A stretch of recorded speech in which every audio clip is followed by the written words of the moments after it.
एक छोटे से गांव में रामदीन नाम का एक किसान रहता था। उसकी जिंदगी बहुत साधारण थी। उसके पास बस 2 छोटे से खेत थे, जिनसे मुश्किल से घर का खर्च चलता था। लेकिन रामदीन का दिल बहुत बड़ा था। वह चाहता था कि उसका बेटा मोहन पढ़ लिख कर कुछ बड़ा इंसान बने, ऐसा कि फिर उसे किसी और के खेतों में काम न करना पड़े। हर सुबह सूरज निकलने से पहले ही रामदीन उठ जाता, अपने खेतों का काम जल्दी निपटाता और फिर गांव के बड़े किसानों के खेतों में मजदूरी करने चला जाता। दिन भर धूप, गर्मी और मिट्टी में काम करने के बाद वह थका हुआ घर लौटता, पर उसके चेहरे पर हमेशा मुस्कान रहती, क्योंकि वह जानता था वह अपने बेटे के भविष्य के लिए मेहनत कर रहा है। मोहन अपने पिता की हालत समझता था।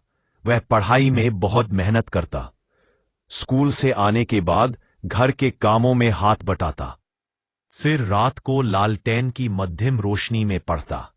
कभी कभी तेल खत्म हो जाता तो दोनों अंधेरे में बैठ जाते, पर उम्मीद की लौ कभी बुझने नहीं देते। एक दिन स्कूल में परीक्षा हुई। मोहन ने गांव में सबसे ज्यादा अंक हासिल किए। जब यह खबर रामदीन तक पहुंची तो उसकी आंखों से खुशी के आंसू बहने लगे। उसने मोहन को गले लगाकर कहा, बेटा, मेरी मेहनत सफल हो गई। समय बीतता गया। मोहन ने गांव के स्कूल से पढ़ाई पूरी की और शहर जाकर कॉलेज में दाखिला लिया। वहां भी उसने कड़ी मेहनत की। कुछ साल बाद मोहन एक बड़ा अधिकारी बन गया। उसे शहर में अच्छी नौकरी मिल गई। जब मोहन अपने गांव वापस आया तो लोग हैरान थे। वही मोहन जो कभी फटे कपड़ों में स्कूल जाता था, आज सुंदर कपड़ों में, सीधी पीठ और चमकते चेहरे के साथ खड़ा था। मोहन ने सबसे पहले अपने पिता के कंधों को पकड़ा और कहा, बाबा, अब आपको किसी के खेतों में काम करने की जरूरत नहीं। अब मैं आपकी मेहनत का फल वापस दूंगा। रामदीन की आंखों में गर्व और खुशी चमक उठी।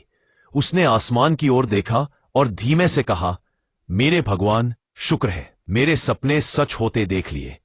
उस दिन पूरा गांव समझ गया कि गरीबी मुश्किल जरूर है, पर हिम्मत, मेहनत और शिक्षा के सामने वह कभी टिक नहीं सकती। परंतु इसके पोस्ते, अगर सपने सच्चे हो, इरादे मजबूत हो और मेहनत ईमानदार हो, तो कोई मजबूरी आपको रोक नहीं सकती।